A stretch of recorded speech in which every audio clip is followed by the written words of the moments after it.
Hi friends, నమ్మక రుచి ఛానల్కి స్వాగతం అండి.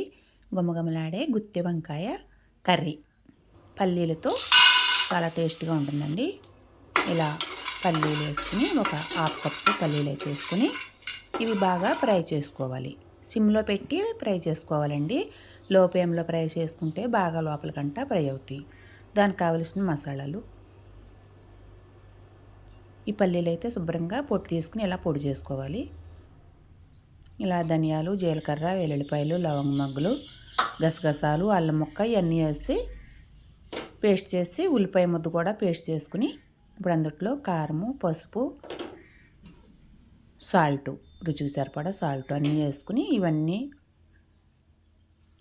పల్లి పొడి కూడా వేసేసి అందులో కలుపుకోవాలండి. ఇలా వంకాయలు లోపల నీట్గా ఉండేలో చూసుకుని శుభ్రంగా వాష్ చేసుకుని కడిగి అందులో ఈ మిశ్రమం పెట్టుకోవాలండి.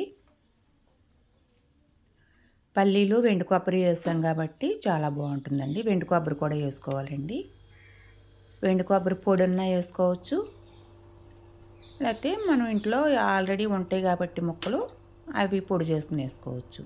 ఇప్పుడు పాన్ పెట్టి ఆయిల్ వేసి పచ్చిమిర్చి వేసుకోవాలండి. అందులో చాలా బాగుంటుందండి. మీరు ట్రై చేయండి, ఎలా వచ్చిందో కామెంట్ చేయండి. మీరు ఎవరైనా కొత్తగా నా ఛానల్ చూస్తుంటే సబ్స్క్రైబ్ చేయండి. వీడియో నచ్చితే మీ ఫ్రెండ్స్కి షేర్ చేయండి. పక్కన ఉన్న గంట సింబల్ క్లిక్ చేయండి. లైక్ చేయడం మర్చిపోకండి. ఓకే ఫ్రెండ్స్,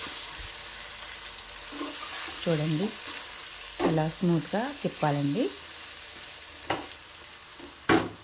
మిగిలిన మసాలా కూడా అందులో వేసేసి మగ్గబెట్టుకోవాలి. సిమ్లో పెట్టి లో ఫ్లేమ్లో పెట్టుకుని మగ్గబెట్టుకోవాలండి. ఆయిల్ సపరేట్ అయ్యేంత వరకు మగ్గబెట్టాలి. మగ్గబెట్టుకుని ఇలా చూడండి, ఇలా ఆయిల్ పైకి వస్తుంది కనుక ఎక్కువ వాటర్ పోయకూడదండి. ఇవి నూనెలోనే మగ్గితేనే బాగుంటాయండి. టీ గ్లాస్తో పోసానండి వాటర్. ఇలా పోసి శుభ్రంగా మామూలుగా ఒకసారి మళ్ళీ కలుపుకుని ఇలా వాటర్ సపరేట్ అయ్యేంత వరకు, ఆయిల్ సపరేట్ అయ్యేంత వరకు ఉడికించుకోవాలి. చాలా అంటే చాలా బాగుంది. ఓకే ఫ్రెండ్స్, చూడండి. వీడియో నచ్చిందంటే లైక్ చేయడం మర్చిపోకండి ఫ్రెండ్స్.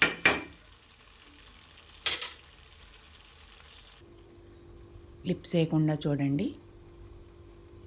చాలా అంటే చాలా బాగుందండి కర్రీ. మీరు ట్రై చేయండి. లాస్ట్ వరకు చూసినందుకు థ్యాంక్స్.